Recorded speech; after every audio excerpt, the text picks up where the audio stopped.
ada 3 peringkat. Turun daripada Lauh Mahfuz, daripada Allah Lauh Mahfuz simpan di sana, daripada Lauh Mahfuz ke langit dunia. Daripada langit dunia kepada Nabi memakan masa 23 tahun. Itu yang dikatakan berdasarkan Quran yang diturunkan berdasarkan peristiwa. Berbeza dengan kitab-kitab suci yang dahulu, kitab Zabur, Taurat, Injil. Allah turunkan sekaligus saja kepada Nabi-Nabi. Nabi Musa, Taurat, Nabi Isa, Injil, Nabi Daud, Zabur, sekaligus. Tapi Allah turunkan Quran kepada Nabi berasal-asal tujuannya untuk apa? Memudahkan para sahabat menghafal dan beramal dengan hukum hakam yang tertentu. Mungkin kalau sekaligus ini berat bagi para sahabat nak beramal. Jadi mereka diturunkan oleh Allah secara berasal-asal Yusuf bihi fu'adak, untuk Allah Ta'ala meletakkan hati Nabi. Berlaku peristiwa turun ayat. Berlaku peristiwa turun ayat. Bila datang kaum kafir cabar Rasulullah SAW, maka turun ayat sekian-sekian, ayat tertentu. Nabi menghadapi peristiwa Amul Husni, sedih, dalam kesedihan, meninggal isteri baginda, meninggal dia punya saudara Abu Talib, maka turunnya iaitulah surah yang disebut sebagai surah Al-Isra, yang dikatakan sebagai Isra Mi'raj, untuk menghiburkan hati Nabi. Jadi Quran itu turun beransur-ansur kerana peristiwa yang berlaku pada Nabi itu menurut sesuatu peristiwa yang sesuai, bersesuaian dengan apa yang Nabi alami. Maka sejarah turunnya Al-Quran ini masuk Al-Quran itu sendiri daripada bahasa Arab, maksudnya Qura'ah, baca. Quran ini maknanya baca. Jadi apa yang kita baca itu Allah turunkan kepada Nabi pada malam 17 Ramadan. Jadi sebenarnya dari sudut pandang ulama ini berbeza-beza. Ada yang mengatakan Quran turun ini pada 17 Ramadan, ada yang mengatakan pada malam Lailatul Qadar, malam Haji. Sebenarnya tidak menjadi suatu yang orang kata memeningkan kepada kita. Kalaulah Allah Ta'ala sebut dalam surah Al-Qadar, inna anzalnahu fi lailatul qadr, sesungguhnya kami turunkan Al-Quran pada malam Al-Qadar, yang Nabi kata Al-Qadar itu 10 malam terakhir. Tetapi kita kena ingat bahawa Quran itu turun yang pertama, iaitulah ayat 1 hingga ayat 5 surah Al-Alaq. Jadi ayat ini kata para sahabat Nabi termasuk Bilal dan Rabah, sahabat-sahabat Nabi, mereka mengatakan Al-Qadar ini tidaklah yang Nabi sebutkan pada 10 malam terakhir itu khusus. Tapi setengah sahabat berkata Ramadan itu Allah isi dengan Qadar, mungkin pada awal Ramadan ada dah sampai 30. Yang kita tak tahu. Jadi kalau Quran itu sebahagian besar majoriti ulama kata 17 Ramadan, itu pun ada dia punya fakta dia, ada dalil. Jadi wahyu pertama Allah turunkan kepada Nabi SAW pada bulan Ramadan. Sebab apa Al-Quran turun pada bulan Ramadan? Kerana Allah Ta'ala pilih satu bulan istimewa. Ramadan memang ada istimewa, mengandungi fadilat-fadilat. Kemudian Quran itu sebagai kalam Allah, wahyu daripada Allah, yang dikatakan mukjizat yang paling agung yang Allah turunkan kepada Nabi, nak digabungkan kemuliaan Quran bersama kemuliaan bulan Ramadan. Jadi dua dalam satu, two in one. Dua dalam satu kita dapat. Bulan Ramadan kita dapat, penurunan sejarah pun kita dapat. Kalau nak tambah satu lagi peristiwa 17 Ramadan, peperangan Badar Kubra juga berlaku pada 17 Ramadan.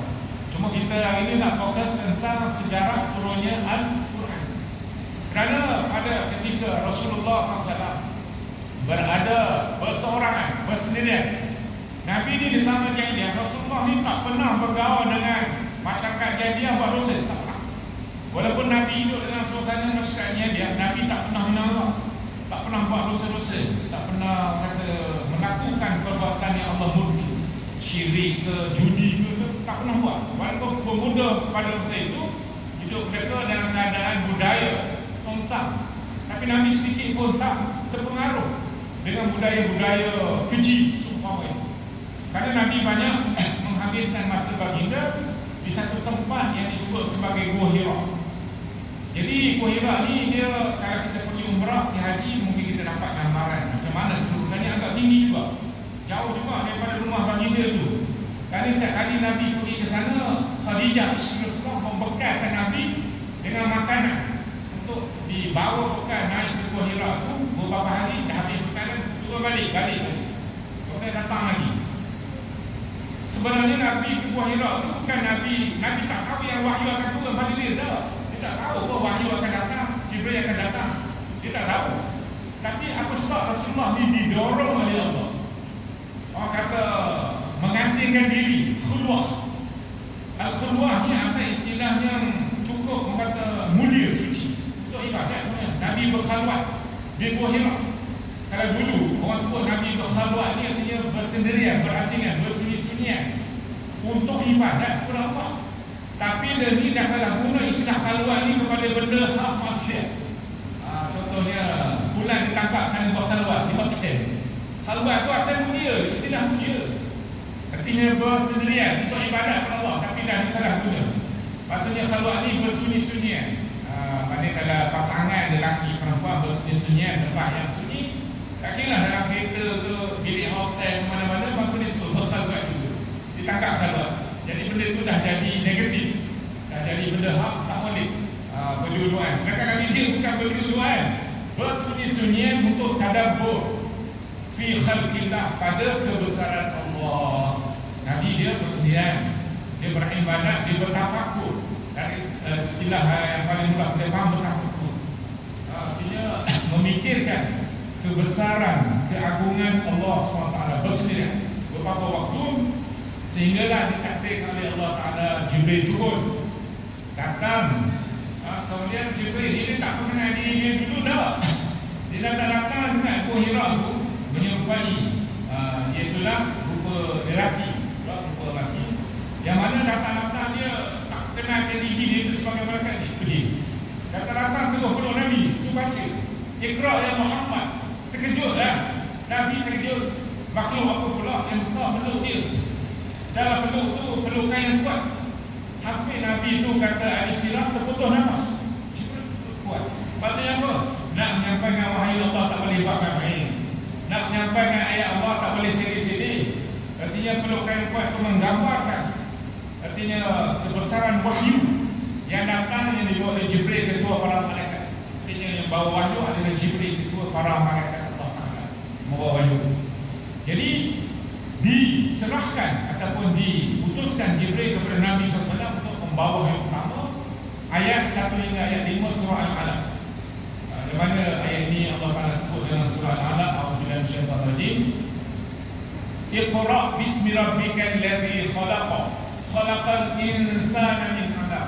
Iqra wa rabbukal akramul ladzi 'allama bil qalam, 'allamal insana ma lam ya'lam.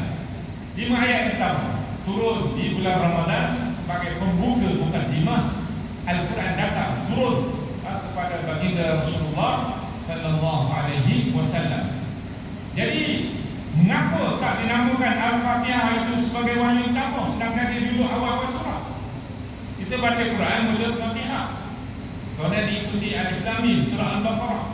Tapi mengapa tak dinamakan Al-Fatihah sebagai orang kata wahyu utama? Kerana Fatihah ni turun di waktu yang lain, jadi yang pertama turun adalah surah Al-Alaq. Maksudnya apa? Bacalah oleh Muhammad. Jibril ni belum dia disuruh Nabi baca. Nabi tak tahu apa nak dibaca apa. Buku pun tak ada, tulisan pun tak ada. Suruh baca, datang suruh baca. Nak baca apa? Nabi tak pernah belajar menulis, tak pernah membaca apa lagi, nak baca apa. Terkejut Nabi. Iaitu yang menyebabkan Nabi demam tu. Bila terima wahyu pertama, Nabi menggigil demam. Yang pertama kali terkejut didatangi Jibril, tak kenal siapa-siapa Jibril. Yang kedua suruh baca apa? Kita pun kalau orang tiba-tiba datang pada kita, baca. Apa benda dia tak bagi, suruh baca apa? Dia pun kita tak kenal, tiba-tiba datang, orang yang kita rasa pelik, suruh baca. Kejut kita. Maknanya Rasulullah SAW bukan Nabi baginda bersendirian pada masa itu. Kerana hampir keadaan Nabi itu hampir kurang kuat. Lalu kata Nabi, ma'ana biqari, aku tidak tahu membaca, kata Nabi. Nabi diakui. Jibril kata, ya Muhammad, Iqra ya Muhammad, baca oleh Muhammad. Nabi kata, ma'ana biqari. Maksudnya Nabi kata dia tak pernah tahu membaca. Jujur, jawapan Nabi jujur. Nabi ni seorang jujur. 3 kali Nabi menyebut ma'ana biqari. Lalu Jibril kata, ikut aku baca, kau ikut saja. Ada yang di mana Jibril ni sebagai guru Nabi baca boleh ikut. Dalam keadaan yang begitu kritikal, Nabi SAW dipeluknya Nabi, kemudian disuruhnya baca dalam keadaan Nabi SAW tak kenal siapa itu Jibril, menggigil Nabi SAW. Ini yang dibaca ayatnya. Kata Maksudnya bacalah olehmu, yang mana dengan nama Tuhan. Bismillahirrahmanirrahim. Allazi khalaq ni adalah orang yang diajar oleh Nabi SAW itu, oleh Jibril itu, baca dengan nama Tuhannya, dengan nama Allah namanya, yang menjadikan, yang maha mencipta. Maksudnya kita ni kata ulama tafsir, baca ni ada dua. Baca ni ada dua. Pertama, baca fizikal, baca buku, baca Quran. Yang kedua, baca dari sudut kenali. Maksudnya mengenali diri kita, kenal siapa kita, apa tujuan kita diwujudkan oleh Allah, apa matlamat hidup kita. Baca sambil mengkaji. Jadi yang pertama baca fizikal biasa, suruh bacalah. Mana ayat baca ni suruhan, mana suruh baca. Yang kedua, baca berarti kata mengkaji, menghayati. Bukan sekadar baca tapi menghayati alam. Inna fi khalqis samawati wal ardi wa ikhtilafil laili wan nahar la ayatin liulil albab. Allah sebut sesungguhnya pada kejadian langit, iaitulah pertukaran siang dan malam, adalah tanda-tanda kebesaran Allah bagi orang yang berfikir. Maksud baca itu sambil mengkaji, lihat ke besaran Allah SWT. Jadi itu tujuannya Allah turunkan ayat Al-Alaq ni atau Iqra ni, suruh Nabi baca sambil mengkaji. Kelemahan diri kita, kita ni hamba yang lemah. Kita ni bukan siapa-siapa sebenarnya. Adam pun daripada tanah. Adam pun Allah jadikan daripada tanah yang berbau. Daripada Adam kemudian jadinya Hawa daripada tanah masuk kiri. Jadi kita ni bukan manusia yang istimewa sangat. Cuma Allah Ta'ala nak sedarkan kita ni asal-usul kita siapa. Sebelum Adam dijadikan, kita ni daripada tanah. Tanah yang berbau, tanah yang berlumpur. Itu asal-usul kita. Jadi jangan sombong dengan Allah, jangan riak, jangan takabur dengan Allah Ta'ala. Macam iblis sombong dengan Allah, mengaku dirinya lebih mulia daripada Nabi Adam AS. Sedangkan kita ni makhluk Allah Ta'ala. Dia pun makhluk Allah, kita pun makhluk Allah. Sama ni makhluk. Yang penting takwa kita, taat kita kepada Allah Ta'ala. Yang mana disebutkan tadi, dengan nama Tuhanmu yang menciptakan, yang menjadikan manusia daripada segumpal darah. Asal-usul kita ini daripada segumpal darah, hasil daripada pertemuan, iaitulah ibu bapa kita, benihnya disemat oleh bapa kita dalam rahim ibu kita, maka dia akan membentuk segumpal darah. Kemudian bertukarlah prosesnya menjadi seketul daging. Kemudian daripada daging itu adanya tulang, daging membalut tulang-tulang menjadi kemudian bayi, ditukar roh 4 bulan dalam rahim ibu kita. Maka itulah asal-usul kejadian manusia. Asal-usul kita kejadian manusia ini, Allah jadikan tempat kita di mana dan ke mana kita akan dikembalikan tadi. Sebab itu Allah sebut dalam surah Al-Qim, laqad khalaqnal insana fi ahsani taqwim. Maksudnya kami jadikan manusia itu sebaik-baik, sesempurna kejadian. Menjadikan manusia itu sempurna. Ada kepala, ada badan, ada kaki, ada tangan, sepasang belaka. Kecuali mulut dia ada satu. Allah tak jadikan mulut sepasang. Kalau ada sepasang letih kan, satu pun tak terjaga kan. Pok-pek. Maknanya itu sepasang, itu Allah jadikan hal lain. Mulut ni satu dia. Dan apa kita lihat juga di sana, Allah akan sebut tadi, menjadikan manusia daripada segumpal darah. Alamal insana ma lam ya'lam. Dan Allah Ta'ala yang mencipta manusia ini, iaitulah yang maha mulia. Allah maha mulia, paling agung, paling mulia. Dan juga Allah Subhanahu Wa Ta'ala ini yang dikatakan alamal insana ma lam ya'lam, mengajar manusia apa yang manusia tak tahu. Jadi sebab itulah manusia jadi mulia lebih daripada makhluk yang lain. Kerana Allah Ta'ala ajar manusia, ajar Nabi Adam nama-nama. Wa 'allama Adam al-asma'a kullaha summa 'aradahum 'ala al-malaikah faqala anbi'uni bi asma'iha la in kuntum sadiqin. Allah Ta'ala semua mereka baca, mereka tak boleh sebut nama-nama benda, tak boleh nak sebut. Kalau Allah tak ajar, mereka tak tahu, mereka tak tahu. Walaupun duduk di alam langit, dia tak tahu. Tapi bila Allah Ta'ala suruh Adam sebut nama-nama binatang, nama benda, akan boleh sebut. Sebab Allah ajar. Ajar di situ dua, ajar secara fizikal dan hakikat, dua rohaniah. Itu yang dikatakan tadi, kita ni asalnya tak tahu, tapi Allah bagi kita bukan takwat. Allah jadikan kita ni ada akal. Berbeza dengan haiwan, otak ada tapi tak ada akal. Kita manusia otak ada, akal ada, nafsu pun ada. Maka sebab itu diwajibkan kita berpuasa, antaranya untuk menjaga ataupun mendidik nafsu kita supaya kembali kepada Allah Ta'ala. Dia dah jauh dah. 9 bulan sebelum Ramadan tu jauh jauh dah, pergi jauh dah dengan dosa dia, maksiat dia. Tapi bila datang Ramadan, tarik balik.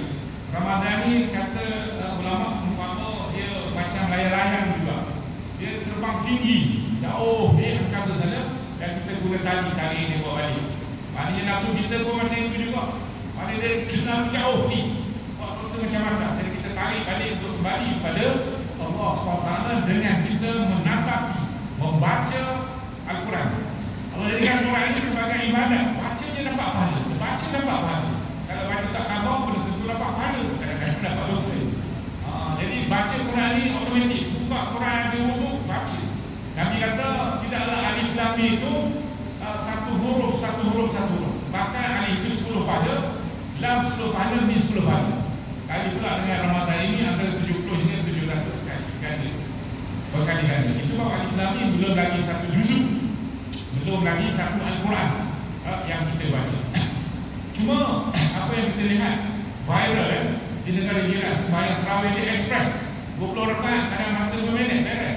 Kadang baca pun kita tahu berbutir-butir, tak berbutir. Sedar-sedar boning. Kadang mak perempuan tu kita kesian tengok dia. Lalu satu orang ulama Mesir mengatakan bahawa sembahyang macam ini tidak harus sebenarnya. Tujuan kita bertarawih ini adalah untuk berehat-rehat, untuk kita tenang fikiran. Tapi kalau sembahyang macam ekspres tu dia kata bahkan boleh mendatangkan dosa. Apa benda hal kita nak kerja? Jadi kita kena jaga kesunahan Tumakninah, kita kena jaga. Sembahyang tarawih itu hukumnya sunat, tapi kadang-kadang dia dibuat secara orang kata expressnya macam nak kerja apa, akhirnya boleh datangkan dosa. Sebab apa? Tak sempurna. Sujud tak sempurna macam patutnya. Jadi kita kena menjaga-jaga. Jadi tempat kita ni setakat ni alhamdulillah, mana sempurna rukuknya baca 5 apa berapa. Dan kita di Malaysia ni berbeza dengan tempat lain. Kita di Nusantara ni, di Malaysia, di Indonesia, Singapura, Brunei, Thailand, di Mindanao sana selatan, kita biasa tarawih ada selit dengan orang kata selawat. Apa tujuan ulama dulu susun tarawih ni dengan selawat? Di celah tarawih tu ada selawat. Sedangkan ada orang kata di Mekah pun tak ada selawat, tak ada. Kalau di Mekah salat 20 rakaat itu tak ada selang segi selawat tak ada. Afla min Allah tak ada. Subhanan min ma'bud tak ada. Apa sebab? Kerana tuan-tuan sedar, ulama kita dulu-dulu mereka memikirkan kalau salat tarawih di Mekah pahala besar. Itu memang tak boleh kita nafikan 100,000 kali pahala berganda di Mekah. Orang salat tarawih di Mekah, dia boleh berhenti, boleh tawaf. Dalam dia bertarawih, dia boleh berhenti tawaf pula, pahalanya juga kali ganda. Kelebihan orang buat ibadat dan di Mekah sana dah bertarawih 20 buat pula tawaf. Besar ni fadilat. Kita tak tahu apa Mekah tu Kaabah hanya di Mekah, tak ada pula kita. Maka ulama pun dia memikirkan macam mana kalau zaman Imam Malik di Madinah, Imam Malik zaman dia tarawih 36 rakaat di Madinah zaman Imam Malik. Masa Imam Malik, masa Maliki, dia buat 36 tarawih. Tarawih ini asalnya 20 di zaman Selama. Jadi di zaman Imam Malik dia buat 36. Sebab dia kata apa? Kerana nak menyamai pahala orang yang buat tarawih di Mekah, dia ada Kaabah, dia boleh tawaf. Jadi kita ni nak ambil mana meningkatkan pahala. Kemarin 20 tambah 16 lagi, jadi 36. Dan bagi orang kata pahala tu meningkat. Jadi kita ulama di Nusantara tak buat tarawih 36, buat 20. Itu pun ramai bergerak ramai orang kata dari diri awal macam-macam. Dia tanya sebab apa tadi, dia kata tertahan mengaku tak tersembah macam-macam. Tapi bila borak kosong duduk kedai kopi bertampuk tidak apa berjalan-jalan jelas semaya kita sebut itu iman kita. Jadi sebenarnya dia menyusun selawat ni untuk apa? Kerana selawat ni Rasulullah ada sebut man salla alaihi salatan wahdatan sallallahu biha asyara. Kalau kita berselawat bulan biasa sekali, Allah ganda jadi 10 kali. Ini kita selawat dalam bulan Ramadan selepas daripada tarawih, imam bagi salat 2 rakaat. Maknanya kita selawat 10 tu kali pula dengan 70 kali dengan 700 kali ganda. Banyaknya pada selawat kita. Jadi kita ialah memang kalau kita nak ke Mekah memang nak buat tawaf sambil-sambil tarawih, tapi tak boleh kita tempat kita. Jadi ulama tu dah kata mereka menyusun dah adanya selawat untuk kita menambah pahala sunat sambil-sambil kita kata berehat sekejap. Itu tujuan selawat. Sedangkan ada orang mengatakan bid'ah selawat buat tarawih ni bid'ah, itu pulang balik. Jangan ikut itu, jangan itu, kita tolak tepi. Dia malas selawat, dia punya pasal. Kita pun selawat. Sebab nak tambah kekurangan sembahyang tarawih kita tadi. Hak tak khusyuk tadi, ditopak dengan selawat, disempurnakan dengan selawat. Kemudian kita bersedekah pula, topak lagi jadi sempurna lah sembahyang kita, tarawih kita. Dengan istighfar yang kita lagi selawat Nabi itu menambahkan amal-amal kita. Sebab itulah kesempatan Ramadan ini kita isi dengan bacaan Quran. Semampu boleh, jangan tinggalkan langsung. Sebab Nabi pun kata, siapa baca Quran walaupun merangkak-rangkak, tetap mendapat pahala kepada mereka. Kita baca Quran ni bukan nak kejar tamat, nak kejar khatam dah. Artinya kita nak biasakan diri kita dengan suasana dan Al-Quran. Nabi ada sebut Iqra'ul Quran fa innahu ya'ti yawmal qiyamati syafi'il asam. Bacalah akan Al-Quran, kerana besok datang sebagai pemberi syafaat kepada mu. Dan lagi Nabi sebut khairukum man ta'allama al-Quran wa 'allamah. Sebab kamu adalah orang yang belajar Quran dan mengajar Quran pada orang lain, guru-guru Al-Quran. Itulah yang sebaik-baiknya. Jadi kesimpulannya pada tahun ini, tuan-tuan sekalian, kita sempena berada pada 15 petang Ramadan ini akan kita sambung nanti nuzulul Quran. Moga-moga Allah Ta'ala membuka pintu hati kita untuk melakukan kebaikan-kebaikan, dan masih ada kepada kita untuk kita bersedekah, untuk kita buatlah amal ibadat yang baik sepanjang Ramadan ini. Dan kita berdoa kepada Allah. Bismillahirrahmanirrahim. Alhamdulillahirabbil alamin. Wassalatu wassalamu ala asyrafil anbiya'i wal mursalin wa ala alihi wa sahbihi ajma'in. Allahumma arzuqna 'ilman nafi'an wa 'amalan maqbulan wa zamman maghfura wa shifaa'an min kulli da'i ya arhamar rahim. Rabbana la tuzigh qulubana ba'da idh hadaytana wa hab lana min ladunka rahmah innaka antal wahhab. Allahumma inna nas'aluka ridhaka wal jannah wa na'udzu bika min sakhatika wan nar. Allahumma innaka 'afuwwun karimun tuhibbul 'afwa fa'fu 'anna wa 'an walidina wa lil muslimina wal muslimat wal mu'minina wal mu'minat ahya'i minhum wal amwat. Barik Allahumma lana fi syahr Ramadan. Allahumma inna 'ala siyam wal qiyam wa tilawatil Qur'an. Wa sallallahu ala sayyidina Muhammadin nabiyil ummi wa ala alihi wa sahbihi wasallam. Walhamdulillahirabbil alamin. Wassalamu alaikum warahmatullahi wabarakatuh.